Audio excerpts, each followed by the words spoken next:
Hello and welcome to the Voice of TOD. I'm Tom, and today, quite a few stories to get through. I've just done my morning coffee, had a quick flick through the homepage, see what's going on.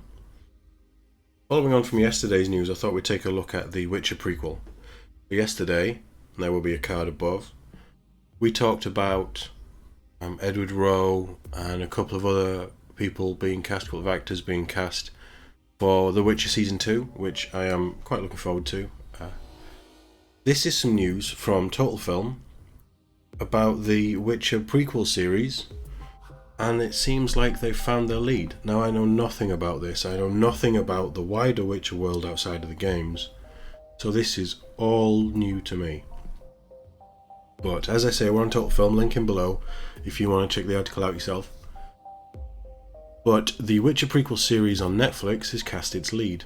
Queen and Slim's Jodie Turner-Smith will play warrior, I want to say Ely, in The Witcher Blood Origin. I'm probably butchering that name.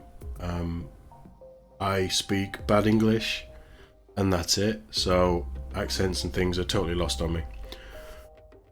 But as per Deadline, Ely is an elite warrior blessed with the voice of a goddess, who has left her clan and position as Queen's guardian to follow her heart as a nomadic musician. Is this a comedy?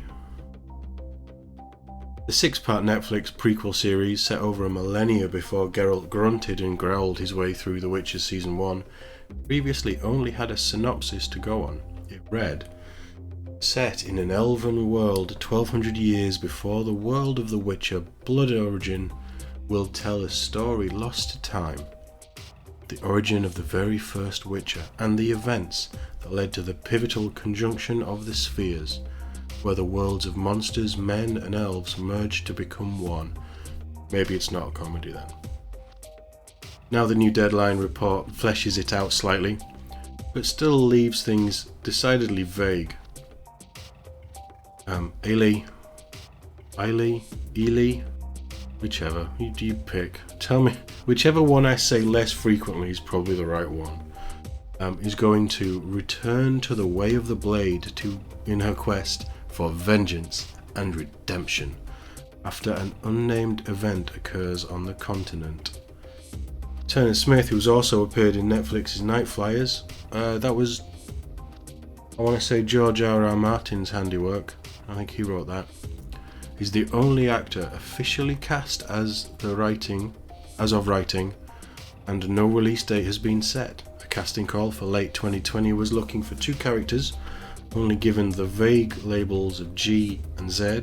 G is a brilliantly sharp-minded assassin with restricted growth, and Z is a mystical and earthly conduit with cerebral palsy, who is incredibly powerful.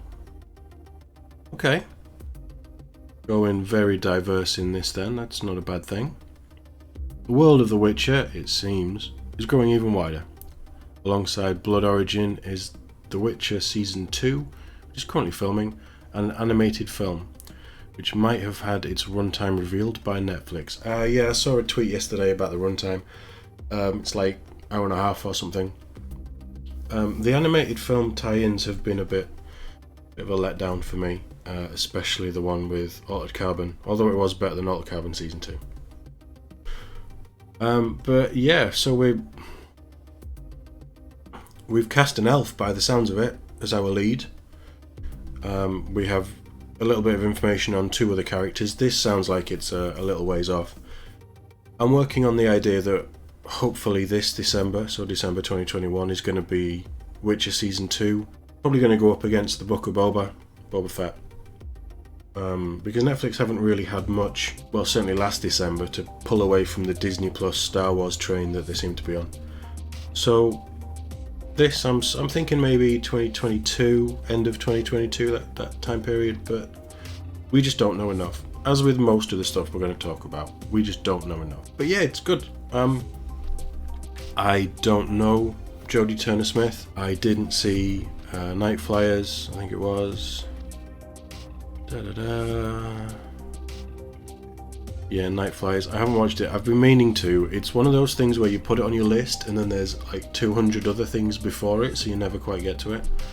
But I'll give it a go. I mean, the story doesn't mean anything to me. The characters don't mean anything to me. My introduction and the real linchpin of The Witcher for me is Geralt. That isn't to say that I won't enjoy this. Again, with everything, regardless of how I feel about it at the start, show me a trailer and I can make up my mind. Hopefully we'll see something this year. It all depends on how the world goes, I guess. But yeah, great. We've got more Witcher stuff coming to Netflix. I think that's brilliant. Hopefully it will start to grow and everything will start to take shape and be a little bit messy. But anyway, thank you very much for watching, and I will see you in the next one.